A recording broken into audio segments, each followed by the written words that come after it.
So, what do you think, Mr. Wright? I think the prosecution is as confused as we are. After all, the victim was murdered in two different places at the same time. Oh, hey, Lana. And a different suspect was arrested at the other crime scene. Lana. Good morning, Mr. Wright. I apologize for yesterday. I was indisposed. I hope they didn't hold you too long for questioning. We just finished, actually. I'm used to all-nighters, though. So how'd it go? It's as Mr. Wright suspects. The police are clueless. I figured as much, so I struck a plea bargain. A plea bargain? What do you mean by that? I mean, she gave up. We agreed that if I told them the truth behind this simultaneous murder, they wouldn't seek capital punishment. That's what I mean, Emma. But Lana, don't tell me you... Much to my regret, I'm as much in the dark about this as they are. The sky? We discovered traces left by a certain person in the police department's evidence room. They belong to Officer Jake Marshall. We found Officer Marshall's traces? Blood-stained fingerprints, to be exact. That's the trump card I have up my sleeve today. You do understand what this means, don't you? In order to defend my sister, you're going to accuse Mr. Marshall? We have to play the cards we're dealt. It's not right in the sky. Do you have to do what you have to do, Mr. Wright. Don't worry, Lana, I will. I'm an ace attorney, after all. It's my job.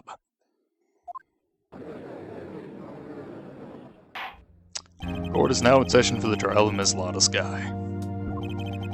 The defense is ready, Your Honor. Prosecution is... I'm afraid you'll have to clarify.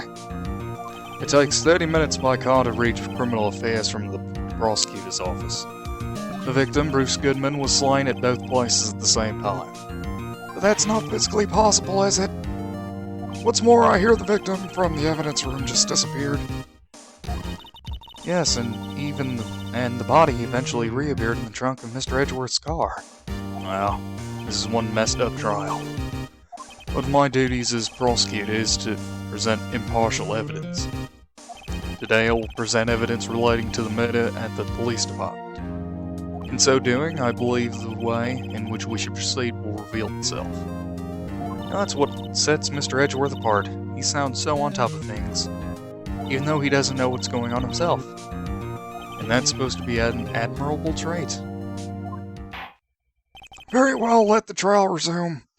On the day of the crime, what exactly transpired at the police department? Mr. Edgeworth, you may call your first witness of the date of the stand. For its first witness, the prosecution calls the suspect of the murder that occurred at the police department. The suspect? You mean the so-called murderer? How dare you? How could you do this to me, Edgeworth? I'm too old for this. I can't be running around with a murderer on the loose on my... Oh, I'm going to have a heart attack. Will the witness please state his name and occupation? Yes, sir, I am Officer Mike Meekins, sir. My occupation is, that would be murderer, sir.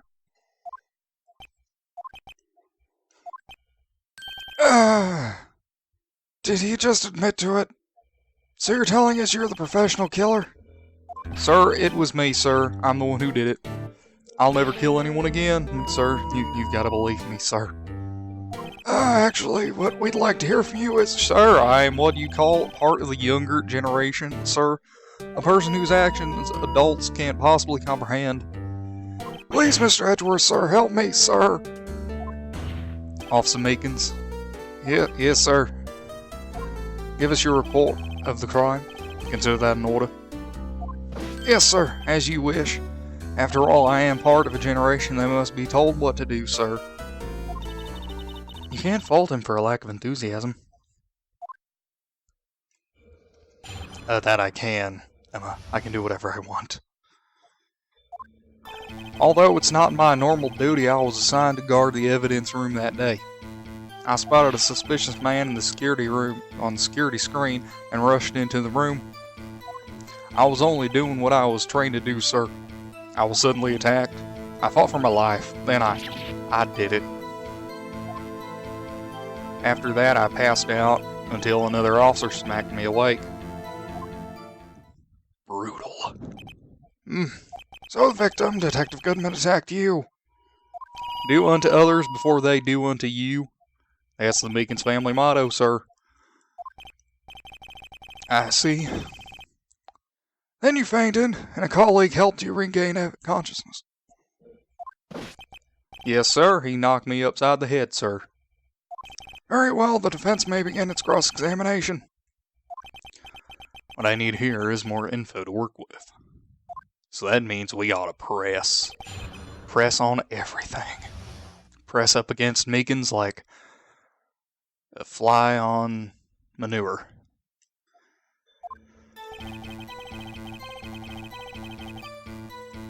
So we gotta do is press everything.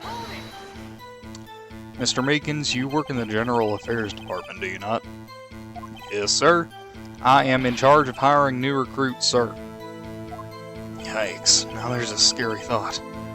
Evidence transferal was taking place on the day of the crime, which meant many officers were given special tasks not ordinarily performed. I was in charge of guarding the Blue Badger, sir. Blue Badger? Yes, sir, the lovely police mascot created by the head detective, sir.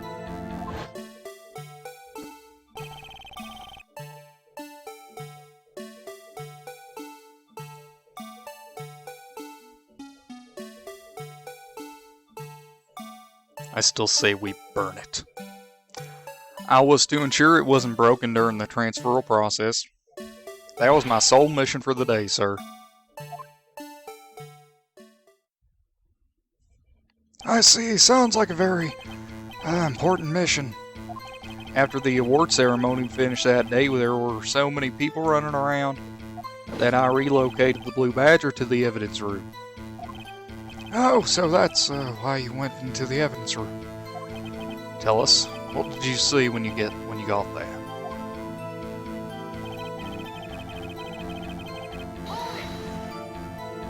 In order to enter the evidence room, you need an ID card. Am I correct?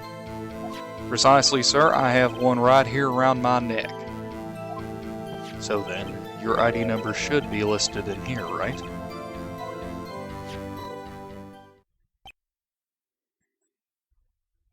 There it is, I found it. This is the one right here.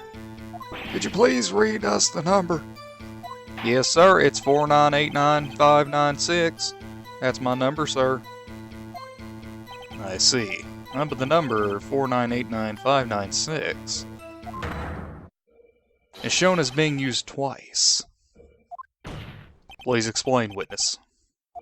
It's no real mystery, sir. The first time was when I relocated the Blue Badger to the evidence room. And then the second time is when I went to get him after everything settled down. I see, so it was during that second time when? Yes, sir. That was when I was spotted the man on the security screen.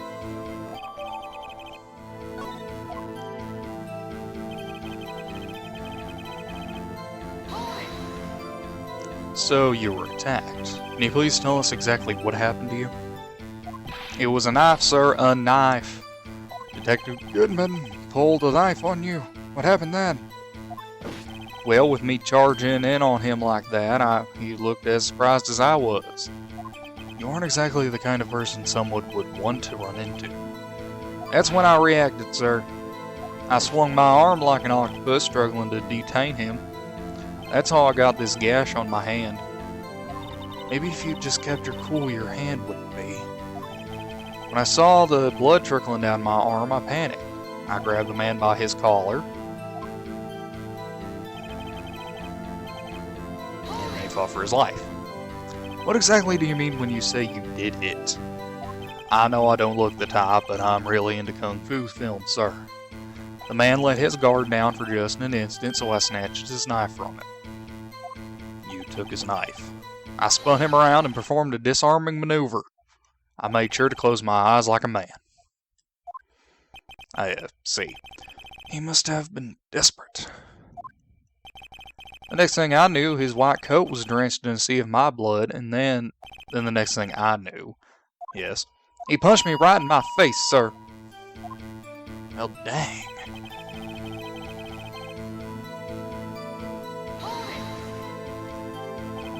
About what time did you regain consciousness? No offense, sir, but how am I supposed to know that? I was unconscious. Oh, right. According to the report from the officer that woke up the witness, it was about 5:30. It hit me right in the head, too. I woke up crying tears of pain. That's nice. It's nice that you recovered, that is. When I came around, though, I made sure to finish my mission, sir. Your mission? Yes, sir, the Blue Badger, sir. I returned him to the entrance before things got out of hand. Well, we can all rest easy now. I believe we now have a fairly accurate picture of what happened. Yes, Your Honor. Only one thing remains unclear. Was the man this officer murdered really the victim? He's got a point. Yes, Officer Meekins. With regard to that, sir, take a look at this. It was sent to my cell. Chief Gant delivered it to me just this morning, sir. Chief? Delivered it? What is that? Videotape. I don't know nothing about no gosh darn videotapes. That's newfangled technology. Yes, sir. That's absolutely right, sir. A videotape, sir. It contains footage from the security camera in the evidence room. What? But I specifically asked if there was such a tape, and was told it had been mistakenly erased. That's quite a mistake. I just do what I'm told, sir. It's the only thing I'm really good at. Looks like your communication with the police department is as good as ever. Well then, let's have a look. Show us the video of your murdering the victim. Oh, please stop using that word murder, sir. It scares me. Well, we can't necessarily call it happy, happy fun time, can we? A video of a real murder. Just what are we getting ourselves into?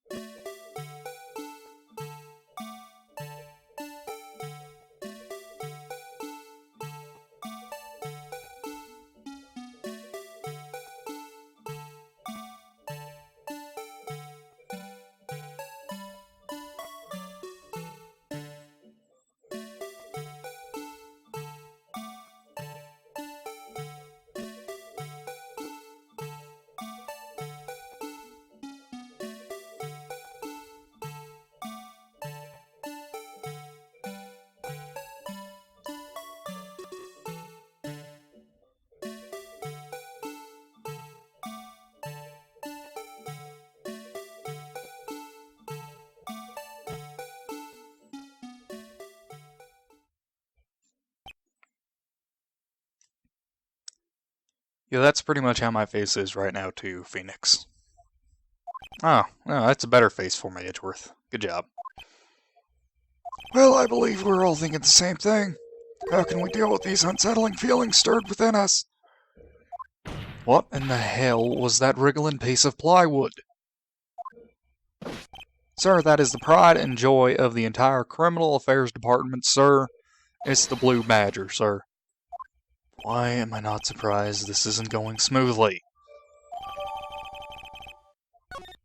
Yes, well, anyway, this tape seems to prove that the witness did indeed encounter someone in the evidence room, and sort of activity did the place. Your Honor, instead of relying on clearly incomplete footage, the witness's testimony will suffice. Is that all right with you, Officer Meekins? Yes, sir. As you wish, sir.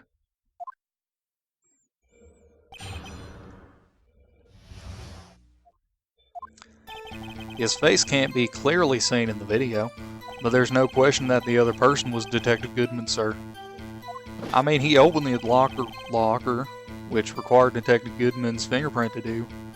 The locker he opened is unquestionably Detective Goodman's locker, sir. So it must be him. No one else could have unlocked it. What's this about a fingerprint? Each detective has been given a locker, equipped with a fingerprint-activated lock. These locks ensure that each locker can only be opened by the detective it belongs to. Intriguing. That would mean the victim of the crime scene would have to have been Detective Goodman. Very well, the defense may begin its cross-examination. I don't know where this cross-examination will lead, but everything begins with contradictions. That's where I have to start.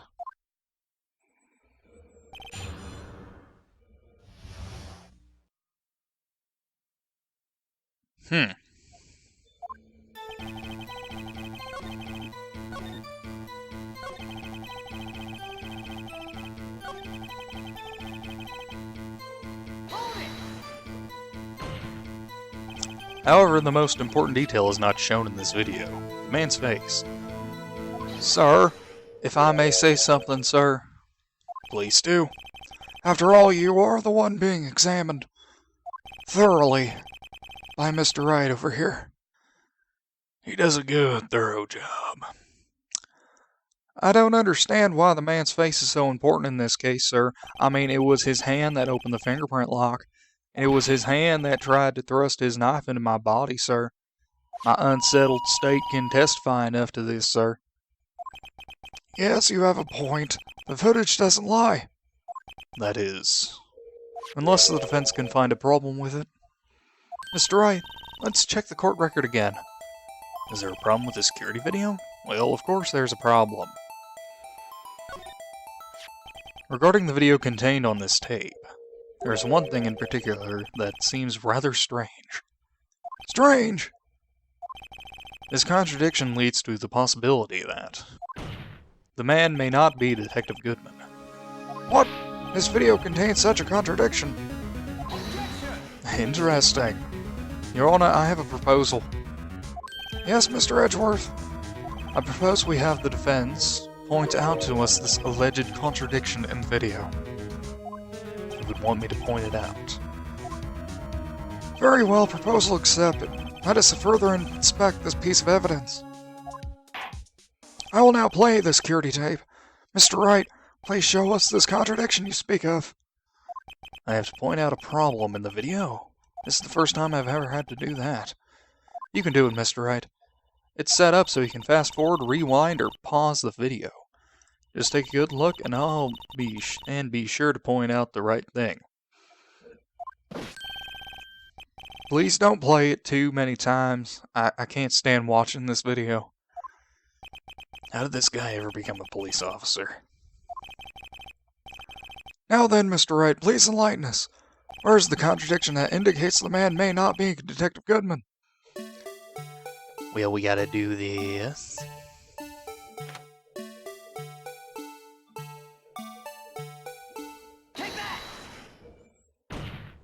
The thing that's strange about this video has got to be this. Officer Meekins. Sir, did you mean me, sir? As I understand it, the locker apparatus works like this. When you grab the handle, a sensor reads your fingerprint. If the print matches the registered data, the light turns on, and the lock is released.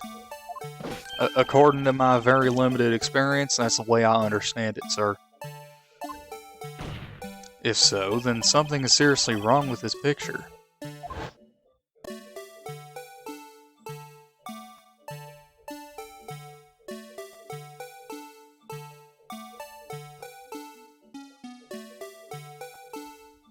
You see, all of the other lockers' lights aren't on, and Goodman's is the only one on. When the victim reaches for the handle to open the locker, let's rewind to a little earlier.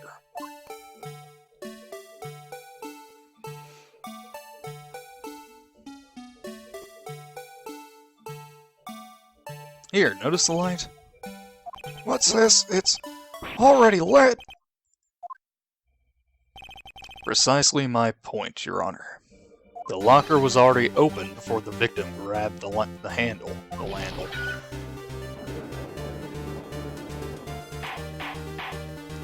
Porter, what's the meaning of this? It's very simple, Your Honor. The locker wasn't locked on the day of the crime. But the locker locks are controlled by an electronic system. When a door is shut, the sensor is triggered, and the lock is automatically locked. Oh, I know, it must have broken down. Of course, I'm not an expert in this. It's not likely, Your Honor. The sensor would detect and report any malfunction. Oh well, it just goes to show novices should keep their mouths shut. So then, Mr. Wright, do you have an explanation? Me, Your Honor? Yes, you, the one in blue, you stupid spiky-headed piece of shit. Yes, why wasn't the locker locked? Me, Your Honor?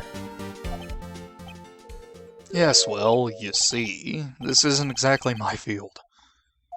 What do you think, Miss Scientific Investigator? Huh? Oh, maybe something like jam the electronic system? Something jam the sensor. Say, there's something else that seems out of place in this video.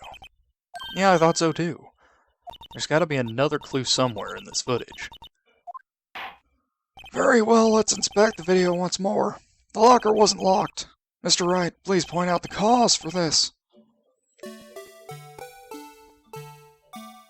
This is just Over here, stop it.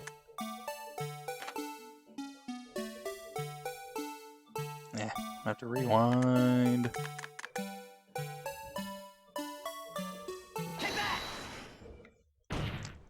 Please watch closely. This is the continuation of the part I showed you earlier. But what happened to the music? It was the only thing entertaining me through all this. What's this? Something white fell out of the locker. But, sir, it's been my experience that things fall out when doors are opened. I often fall out and roll great distances when I open. We can't be sure that item was in the locker to begin with. What do you mean? The sensor triggers the lock when the door is shut. What if something was inserted, say, between the sensor and the door? Inserted? That's lewd, Mr. Wright. How could you say such a thing? Next thing you're going to say is you want to hold hands with someone. Then I'm going to have to hold you in contempt of court and send you to jail immediately because that is too lewd for our audience.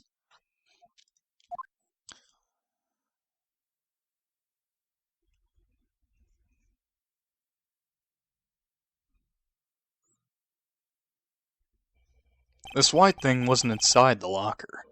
It was stuck between the door and the sensor. Oh, I understand now, sir. It's just like my tie. 2 out of 3 times it gets stuck in the door when I get out of my patrol vehicle, sir. Instead of the door closing, my tie chokes me. But the object would have to be extremely thin to fit in the door. Not only that, it would also have to block electrical currents. It would need to be an insulator. Yes, an insulator, but at the crime scene, There just might have been something that fits the description. But, sir, by insulator, you don't mean... I think I finally got this figured out. very well, will the defense please present the relevant evidence? What was this insulator that was stuck in the locker door? It was... Where's the glove? There's the rubber glove. I found this near the locker. A thin rubber glove. But we can't be sure that was the victim's locker. It has a tag that says SL9 incident. The video seems to depict the victim opening the locker, but that isn't the case. A lit lamp attests to this. On the day of the crime, even I could have opened that locker. Is this not so, Officer Meekins? Sir, it would appear so, sir. Order. Order, order. So are we to believe, then, that the victim, whom this witness stabbed in the evidence room, was not Detective Goodman? Do not be misled, Your Honor. What do you mean, Mr. Edgeworth? The defense has merely demonstrated that possibility and nothing more. The victim in this video, it was indeed Bruce Goodman. The prosecution will offer one more testimony to prove this. What? Officer Meekins, Please testify about this. Sir, me, sir. I'm not sure what you're referring to, sir. Oh, you mean that, sir? Of course, sir. Is this a joke? Very well, begin your testimony.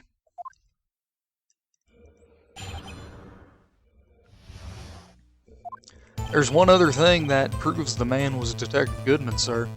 To enter the evidence room, one must use their ID card. When an ID card is used, there's a record of it. At the time of the crime, the detective had used his card. An ID card record. I see. I have the ID card record right here, Your Honor. The ID used at 5:14 is that of the victim. Just before the crime, Yes, without a doubt, this is the victim's ID. However, one thing does strike me as unusual. Several hundred cases should have been due for transferal. Why were there so few people using this room? This particular evidence room is only used for storing certain special cases. Special cases. Extremely violent cases involving police staff. Just hearing that makes my hair stand on end. Me too, although it doesn't make much of a difference. There were only a few cases up for transferal there, and most were cleared up by noon. Right, I see. Now let's move on to the cross-examination.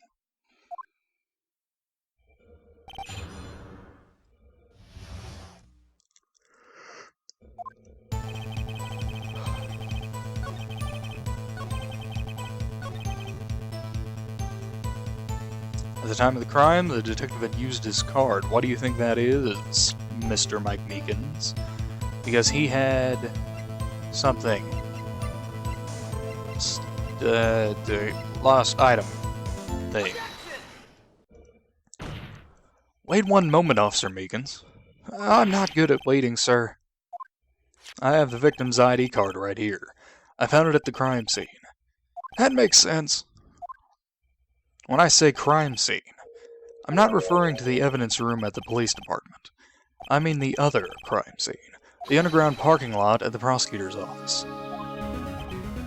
Your Honor, I have one more piece of evidence to present. It's a very important clue regarding the victim's ID card. A lost item report. It's only half completed. But it shows that Detective Goodman had lost something on the day of the crime.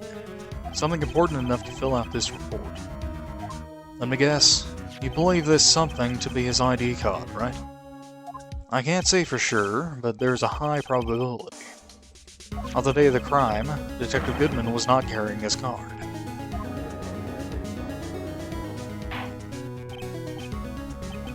So, now, what does this all mean? It can only mean one thing. It doesn't require much thought. The man Officer Meekins encountered in the evidence room was not Detective Goodman, but rather the man who stole his ID card, otherwise known as the man who sold the world. Sorry, I was thinking of David Bowie right then. Yeah. Does the prosecution have a response? I have only one thing to say to the defense. Bravo, Mr. Wright. Bravo. Allow me to summarize the defense's argument. At 5:15 p.m. on the day of the crime, the man Officer Meekins encountered in the evidence room was not Detective Goodman. There are two grounds to support this. First, the locker in the evidence room was already unlocked. Second, the victim had lost his ID card. Am I correct so far, Mr. Wright? Yes. What's he up to? That being the case, we must inevitably arrive at the single conclusion. If the victim in this video was a fake, then the murder in the evidence room is also fake. In other words, the security camera does not show the instant of the murder. Aha. That is... well, I guess that's right. Is something wrong, Mr. Wright? Only moments ago you seemed content to be pointing your finger around. This isn't good. Well, it seems you finally realized. Exactly what you've gone to such lengths to prove. Explain yourself, Mr. Edgeworth. Stop being cryptic and brooding and edgy. Oh, well, it's kind of hard for you since that's your name. But stop doing the other two. The defense has already done the explaining for me. The victim in this video was a fake, which means a murder did not take place at the police department at 5:15 on the day of the crime. So the real crime could only take place at one location, the underground parking lot. At the prosecutor's office, the murderer being Ms. Alana Skye, the defendant. The evidence is compelling. A trustworthy witness observed the moment the defendant used the murder weapon. Oh man, Phoenix, you just had to open your big mouth. Your big, spiky-headed mouth got us into trouble even more. God damn. I knew that testimony was way too shabby. It was all a trap from the beginning. He played me like a fiddle. The activity in the evidence room still leaves many questions unanswered. Who exactly was the victim Officer Meekins encountered, and where did this person disappear to? However, this trial's purpose is to examine only the murder of Detective Goodman. Just so, Your Honor. Mr. Wright, you have to do something or else Lana. What do I do? How am I supposed to get myself out of this mess? Well, for me, waiting and see what happens usually is the right course of action. But in video game purposes, it's always nice to object. One moment, Your Honor. What now, Mr. Wright? Don't tell me you're objecting to what you've just proven. Of course not. But I almost walked right into the prosecution's trap. What are you talking about? This cross-examination has proven one thing and one thing only. The security video did not show the actual murder.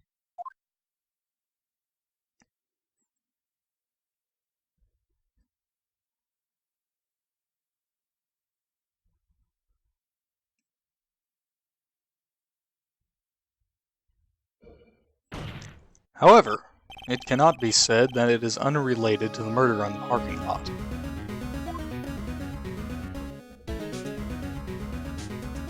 Specifically, large amounts of blood traces were found in the evidence room. The defense demands further examination into the truth of this matter. Mr. Edgeworth, Yes, Your Honor? if this court were to examine this further, other witnesses will be necessary. Is the prosecution prepared? I'm sorry, Your Honor. The prosecution considered the incident at the police department to be unrelated. We have not prepared any other witnesses for this incident. This just might be my chance. Time to call a certain Texas Ranger to the stand. Mr. Wright, what do you mean? Your Honor, the defense would like to request a specific witness. Oh, whom do you have in mind? Someone we have reason to believe knows the truth behind the activities that took place in the evidence room. The prosecution requests to hear this person's name before deciding whether or not to comply. Very well then, Mr. Wright. This person whom you would have testify, what is his or her name? Well, it's gotta be Jake Marshall. Officer Jake Marshall. Why him? I can't let him know everything just yet. He's in charge of the evidence room. I feel we should hear what he has to say. The prosecution agrees to the defense's request. Since he was responsible for guarding the room, we should hear his testimony. Fortunately, he works in the police department.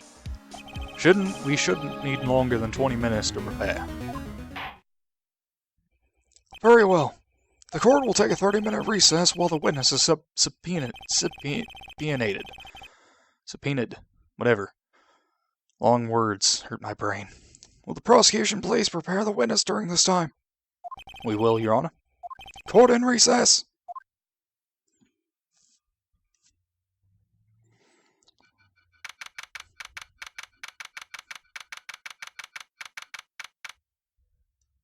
Hello, Lana. How are you? You look mad.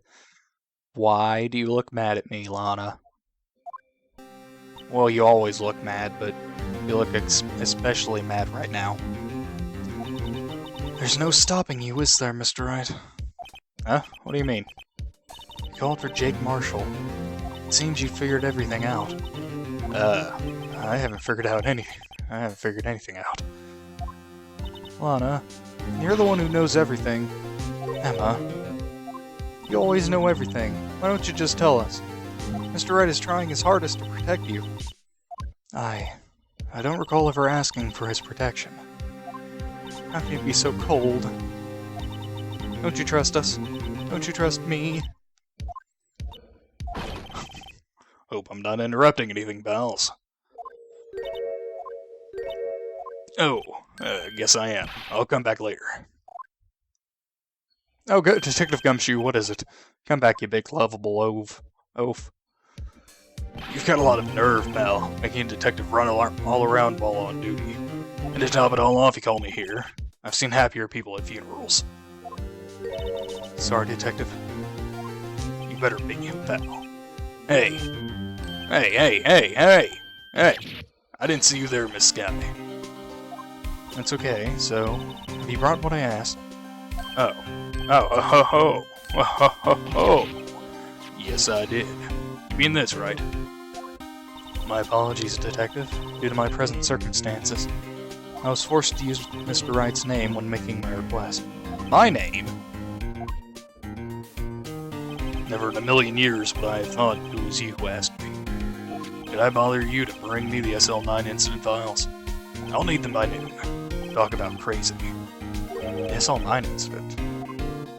Lana, that's...